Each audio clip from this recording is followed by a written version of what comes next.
DA মানে শুধু টাকার অঙ্ক নয়, এটি হলো একজন সরকারি কর্মচারীর বাঁচার অধিকার। কিন্তু পশ্চিমবঙ্গের লাখ লাখ সরকারি কর্মচারীরা দাবি করেছিলেন আমাদের বকেয়া 25% ডিএ এতদিন ধরে কেন পাওয়া যায়নি।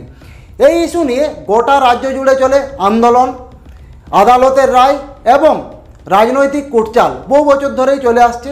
আজ আমি খতিয়ে দেখব এই 25% ডিএ এতদিন ধরে কেন চেপে রেখেছিল আমাদের রাজ্য সরকার গোড়া থেকে মাথা পর্যন্ত, কেন এই সমস্যার সমাধান করেনি এত বছর ধরে, এর জন্য কারা কারা দায়ী ছিল এবং কিসের রাজনীতির চলছিল এর আড়ালে, আমি সব কিছুই বলবো আপনাদেরকে আজকের ভিডিওতে।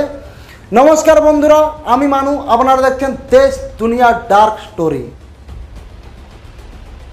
ডিএ বা ডিয়ারনেস অ্যানাউন্স, এটি হলো একজন সরকারি কর্মচারীর মূল বেতনের সঙ্গে এক্সট্রা 17% কি 25% টাকা অ্যাড হওয়া, যেটাকে আমরা বাংলায় বলি সুদ। এই টাকাটা প্রতি মাসেও পেতে পারে, 6 মাস পরও পেতে পারে।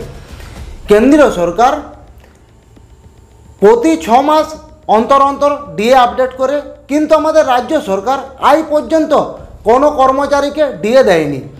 এই বিষয়ে একজন বিশেষজ্ঞ ব্যাখ্যা করেন, ধরুন একজন সরকারি কর্মচারীর মাসিক বেতন 30,000 টাকা, কেন্দ্রীয় হার অনুযায়ী তার ডিএ 42% হলে ডিএর পরিমাণ হয় 12,600 টাকা প্রতি মাসে। কিন্তু আমাদের রাজ্য সরকারের হারে ডিএ 17% যদি হয়, আমি 25% ধরছি না, তাহলে ডিএর পরিমাণ হবে প্রতি মাসে 5,100 টাকা। তার মানে প্রতি মাসে 7,500 টাকার ফারাক, বছরে প্রায় 90,000 টাকারও বেশি। এটাই হলো ডিএ। 2010 সালের পর থেকে কেন্দ্রীয় ও রাজ্য সরকারের মধ্যে ডিএর ফারাক বাড়তে থাকে। 2016-17 সাল নাগাদ সেই ফারাক এসে দাঁড়ায় 30%-এরও বেশি। কর্মচারীদের দাবি ছিল কেন্দ্রের মতো রাজ্যও হোক একই হারের ডিএ, কিন্তু রাজ্য সরকার জানায় যে ডিএ কোনো করুণা নয়, কোনো কর্তব্য নয়, এটা একান্ত সরকারের ইচ্ছে। এই মন্তব্য রীতিমতো বিতর্ক সৃষ্টি করে গোটা পশ্চিমবঙ্গে। এরপর সরকারি কর্মচারীরা 2023 সালে হাইকোর্টে যান। তারা দাবি করেন কেন্দ্রে যত পরিমাণ হারে ডিএ দেওয়া হচ্ছে, ঠিক তত পরিমাণ হারে রাজ্যও যেন আমাদের ডিএ দেওয়া হয়। হাইকোর্ট 2023 সালে একটি ঐতিহাসিক রায় জানায় ডিএ হচ্ছে অধিকার, এটা কোনো করুণা নয়। হাইকোর্ট সরকারকে ডিএ দেওয়ার নির্দেশ দেয়, কিন্তু সেই রায় দেওয়া সত্ত্বেও সরকার এতদিন ডিএ দেয়নি। এরপর হাইকোর্ট সুপ্রিম কোর্টে আবেদন করে সঠিক বিচারের জন্য। এই বকেয়া ডিএর ইস্যুকে ঘিরে সরকারি কর্মচারীরা একের পর এক আন্দোলনে নামেন। বেহালা থেকে বারাসাত, শিলিগুড়ি থেকে বাঁকুড়া, সব জায়গাতেই চলছিল আন্দোলন। 2023-24 সালে ডিএ আন্দোলন পৌঁছায় সর্বোচ্চ পর্যায়ে। চাকরি চলার আশঙ্কা সত্ত্বেও হাজার হাজার কর্মচারী এই ধর্মঘটে সামিল হন।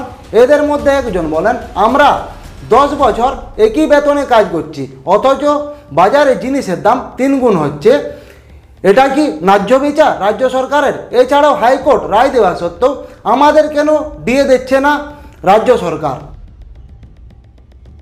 বিরোধী দল বিজেপি, সিপিএম এই বকেয়া ডিএর ইস্যুকে নিয়ে সরকারের কাছে আবেদন করে এবং জানায় ওই সমস্ত সরকারি কর্মচারীদের যেন বকেয়া ডিএ দেওয়া হয়।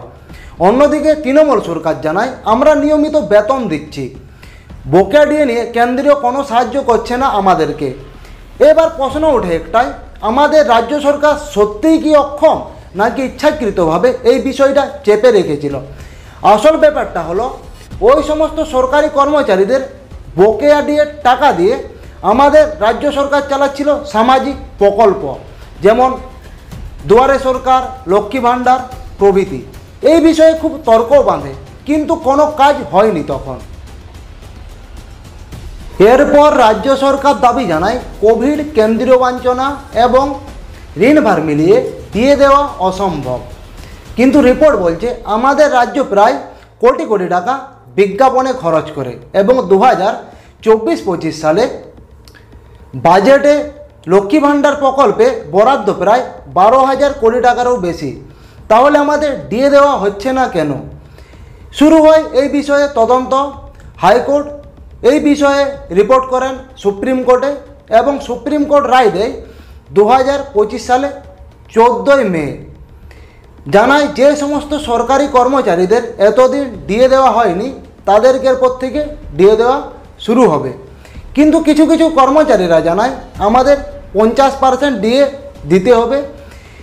এই বিষয়ে রাজ্য সরকার বলে এটা অনেক বাড়াবাড়ি, তাই রাজ্য সরকারের মতামত ছিল 17% দিয়ে দেওয়ার জন্য। কিন্তু সুপ্রিম কোর্ট জানায় 50%ও না, 17%ও না, 25% দিয়ে দেওয়া হবে। তো বন্ধুরা, আজকের ভিডিওটা এখানেই আমি স্টপ করছি। ভিডিও ভালো লাগলে আপনাদের অবশ্যই ভিডিওটি লাইক এবং কমেন্ট করবেন এবং চ্যানেলটি সাবস্ক্রাইব করতে ভুলবেন না। আপনারা ভিডিও দেখেন কিন্তু লাইক এবং সাবস্ক্রাইব করতে ভুলে যান, তো এই দুটো অবশ্যই করবেন। আবার দেখা হবে নতুন কোনো ভিডিওতে নতুন কোনো টপিক নিয়ে। ততক্ষণ আপনারা সবাই ভালো থাকুন, সুস্থ থাকুন, নিজের পরিবারের প্রতি খেয়াল রাখুন। নমস্কার।